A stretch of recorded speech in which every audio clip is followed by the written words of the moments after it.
త్యాగం ఏంటంటే నువ్వు తెలుసుకోవలసిన గొప్ప సత్యం ఏంటంటే నీ కోసం ప్రాణం పెట్టిన యేసయ్య నీకు పునరుద్ధానాన్ని ఇచ్చాడు. మొట్టమొదట నీకు పునరుద్ధానం ఉందని నీవు నమ్మాలా, నీ ఆత్మీయ జీవితాన్ని నువ్వు బలపరుచుకోవాలా, దేవునికి హేయమైన వాటిని విడిచిపెట్టాలా, దేవునికి అసహ్యమైన వాటి మీద నీకు అసహ్యం కలగాల, దేవునికి విరోధమైన వాటి మీద నీవు విరోధం కలిగి ఉండాలి. అప్పుడు నీ వాగ్దానాన్ని నువ్వు పొందుకోగలవు. దేవుడు నీకు ఇచ్చిన పనిలో నీకు నైపుణ్యత కలిగి ఉంటావు. కాబట్టి ఈ పునరుద్ధాన ఆదివారపు ఆరాధనలో శ్రేష్టమైన మాట ఎవరికి చెప్పబడుతుందంటే ఇతరులు కాదు. ఎవరికి? ఇతరులు కానే కాదు, సేవకులకి. ఎవరికంట? సేవకులకి. యహ సంబంధమైన ఆశలు తెచ్చుకునే సేవకులకి, యహ సంబంధమైన ఆశలు తెచ్చుకునే విశ్వాసులకి ఈ మాట చెప్పబడింది. ఈ మాటలో అదే రాయబడింది.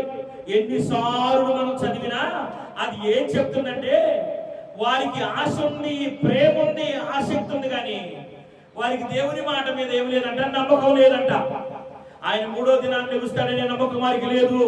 వారు మరిచిపోయారు. ప్రభు ఆ దూత వారికి జ్ఞాపకం చేశాడు.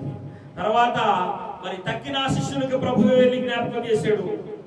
కాబట్టి ఈ మధ్యాహ్న సమయంలో నీవు కూడా ప్రేమ కలిగి, ఆశ కలిగి, ఆసక్తి కలిగి ప్రభు సన్నిధికి వెళ్తున్నావా? మంచిదే. కానీ నీకు పునరుద్ధానం ఉంది. ప్రభునందు విశ్వాసం ఉంచువాడు చనిపోయినను తిరిగి లెగుస్తాడని ఆ నిశ్చయత నువ్వు కలిగి ఉండాలా, ఆ నిరీక్షణ నువ్వు కలిగి ఉండాలా. అట్టి నిరీక్షణ నిన్ను సిగ్గుపరచనీయదు. అది నువ్వు కలిగి ఉంటే దేవుడు మరి రాబోతున్నాడు, ఆయన్ను ఎదుర్కొంటావు, ఆయన్ను ఎదుర్కొనే వ్యక్తిగా ఉంటావు, ఆయన ఘనమైన స్వాగతాన్ని పలికే వ్యక్తిగా నువ్వు ఉంటావు. మనం అందరం పాడతాం, ప్రభువా రావా అని అనేక రకాలుగా అనేక పాటలు పాడుతూ ఉంటాం. కానీ ఆయన వచ్చి వేళ మాత్రం మనం ఏం చేస్తామంట? తాగుతామంట. తాగేనా తాగలేదా? చెప్పండి చెప్పండి. వాళ్ళు ఏం చేస్తారంట? అదో మన వెనకాల ఉన్న చెట్టు అంజూరపు ఆకులు చుట్టుకొని ఎక్కడ తాగారు? చెట్టు చోటు తాగారు. కానీ ఆ ప్రభు వచ్చి వేళ మనం తాగే వారికి మనం ఉండకూడదు.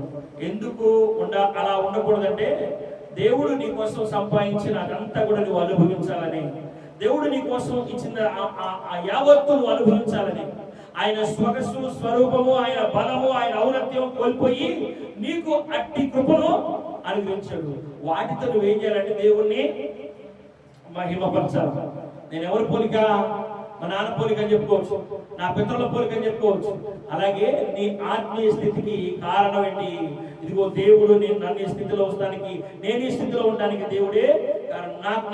నా నిమిత్తం విశ్వాసంలో ప్రతి ఒక్కరు జ్ఞాపకం చేసుకోవాలా, తప్పక మానక గుర్తుపెట్టుకోవలసిన దేవుని వాక్యం.